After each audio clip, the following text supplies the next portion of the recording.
Hello friends, welcome you all in my YouTube channel SLB classes.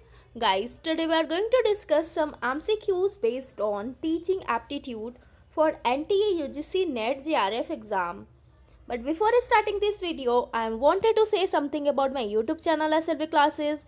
Guys, if you really like my contents and videos, please like, share, comment and subscribe and follow me on Instagram and my Facebook group. अगर आपको मेरी videos पसंद आती है तो आप उसे like करें, शेयर करें एंड सब्सक्राइब करना ना भूलें. नाउ गाइस, आज का क्वेश्चन देखेंगे.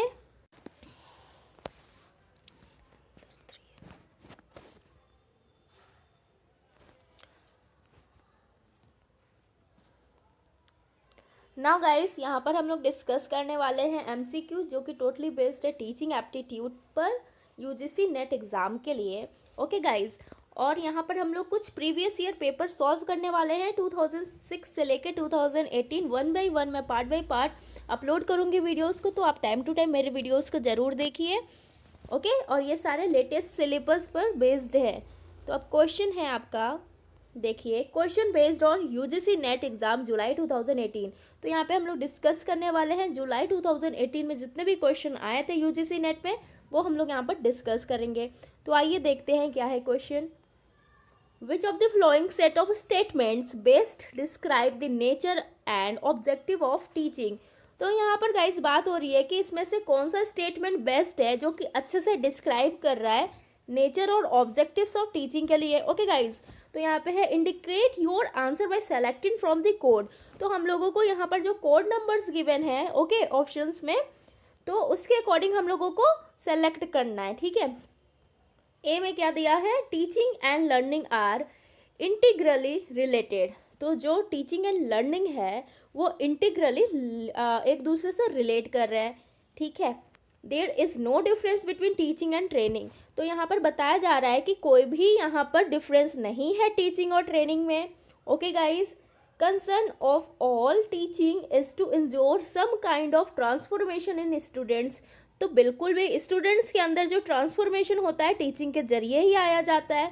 ठीक है, फिर all goods teaching is formal in nature. सारे गुड टीचिंग जो होते हैं वो फॉर्मल होते हैं. ऐसा है, आप लोगों को बताना होगा. A teacher is a senior person. Teacher जो है एक सीनियर पर्सन है. ऐसा तो नहीं है, कोई भी छोटा भी सिखा सकता है और बड़ा भी सिखा सकता है. ऐसा कुछ नहीं है कि जो सीनियर पर्सन होंगे वही आपको टीच कर सकते हैं.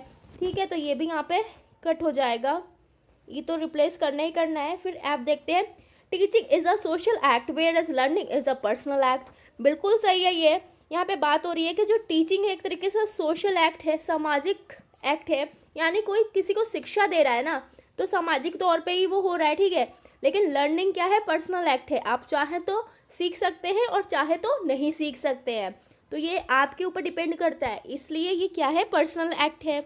ओके गाइज, तो अब सारे ऑप्शंस को फिर से देखिए. ए में बोल रहा है teaching and learning are integrally related. बिल्कुल सही है, ये एक दूसरे से रिलेट करते हैं.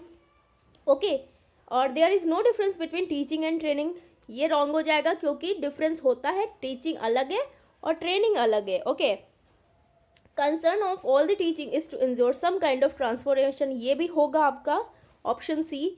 ठीक है, क्योंकि ट्रांसफॉर्मेशन आता है टीचिंग के जरिए स्टूडेंट्स के अंदर. ओके गाइज, तो option A, C and F is your right answer. तो ऑप्शंस में देखते हैं, ऑप्शन 3 में देखिए ए, सी एंड एफ दिया है, तो option 3 is your right answer. I hope guys आप लोगों को समझ में आ गया होगा. इन केस कोई भी डाउट है, कोई भी प्रॉब्लम है, तो प्लीज़ कमेंट सेक्शन में मुझसे पूछिए. नेक्स्ट देखिए question 3. In the two sets given below, set 1 indicates method of teaching while set 2 provide the basic requirements for success effectiveness. Match the two sets and indicate your answer by choosing from the set 1 and set 2.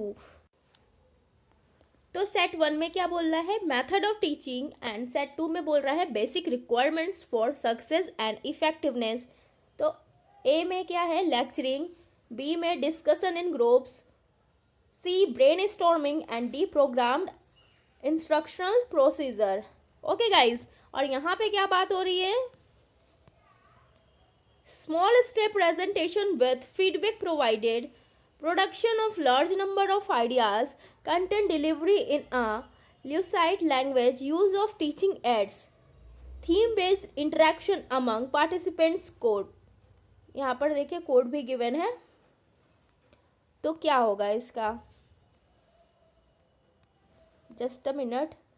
पहले का क्या होगा, ए का 3 होगा आपका content delivery इन अ ल्यूसाइड language, lecturing, ठीक है, क्योंकि लेक्चर मेथड में ही हम लोग क्या करते हैं, कंटेंट को ऐसे बताते हैं बच्चों को लेक्चर के दौरान कि बच्चों को समझ में आ सके, ठीक है। तो वही बोल रहा है कंटेंट डिलीवरी, हम लोग कंटेंट को डिलीवर कर रहे हैं ना, जो भी टीचर है जो भी लेक्चरर है वो कंटेंट को डिलीवर कर रहा है कौन सी लैंग्वेज में, ल्यूसाइड लैंग्वेज में। तो ए का 3 हो गया आपका, ओके। बी का होगा 5 आपका, डिस्कशन इन ग्रुप आपका होगा theme based interaction among participant, ठीक है, कि एक तरीके से ये थीम बेस्ड इंटरेक्शन ही होता है ना पार्टिसिपेंट्स के अंदर, ठीक है गाइज। आई होप आप लोगों को समझ में आ रहा होगा। सी का देखेंगे, सी का आपका 2 होगा, production of a large number of ideas, brain storming मतलब अपने दिमाग का इस्तेमाल सब कर ही रहे हैं, ठीक है, उसका नाम ही ऐसा, कॉमन सेंस को भी बता सकता है। तो यहाँ पे हो रहा है production of large number of ideas, जिसमें कि क्या होता है, ढेर सारे आइडियाज़ का प्रोडक्शन होता है। तो सी का हो गया 2 और डी का होगा 1। प्रोग्राम्ड इंस्ट्रक्शनल प्रोसीजर में होगा small step presentation with feedback provided, okay guys. तो यहाँ पे देखिए 3 आपका राइट आंसर हो जाएगा, ए का 3, बी का 5, सी का 2 एंड डी का 1, ओके। आई होप गाइज आप लोगों को समझ में आ रहा होगा। नेक्स्ट क्वेश्चन देखते हैं guys, question 4, from the list of evaluation procedures given below identify those which will be called formative evaluation. तो यहाँ पे बताना है कि फॉर्मेटिव इवैल्यूएशन क्या है। Indicate your answer by choosing from the code, और हम लोगों को इंडिकेट करना है अपने आंसर को कोड को चूज करके।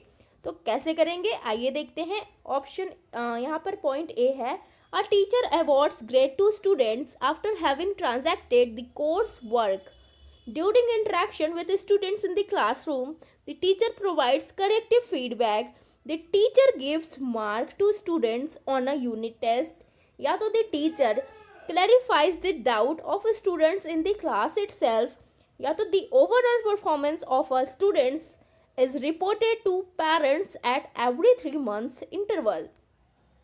लास्ट है आपका, the learner's motivation is raised by the teacher through a question answer session, okay guys।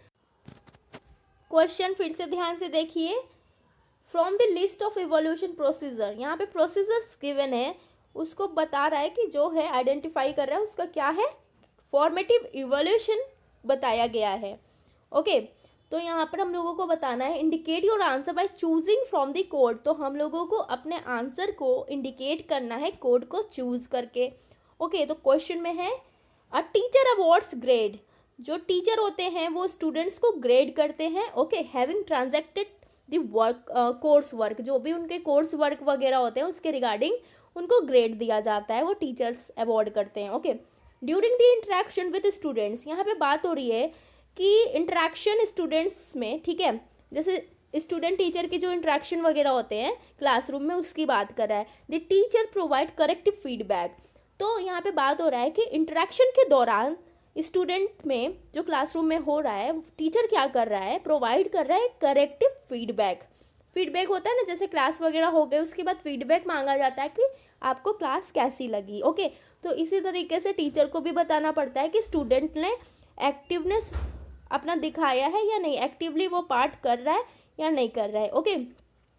बहुत सारे स्टूडेंट्स क्या होते हैं, एक्टिव नहीं होते हैं, ओके। तो एक्टिव होंगे तभी तो सामने वाले टीचर्स का वो जवाब दे पाएंगे, तो सेम है। अब यहाँ पर ऑप्शन सी देखते हैं, the teacher gives marks to the student on a unit test, यहाँ पे बोल रहा है कि टीचर क्या कर रहा है, स्टूडेंट्स को मार्क्स दे रहा है यूनिट टेस्ट में।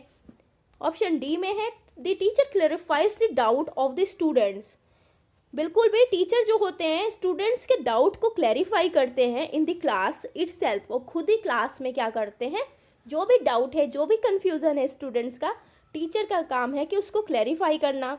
तो ऑप्शन डी भी आपका होगा और ऑप्शन बी भी आपका होगा। नेक्स्ट देखते हैं, the teacher overall performance of students is reported to parents at every 3 months interval.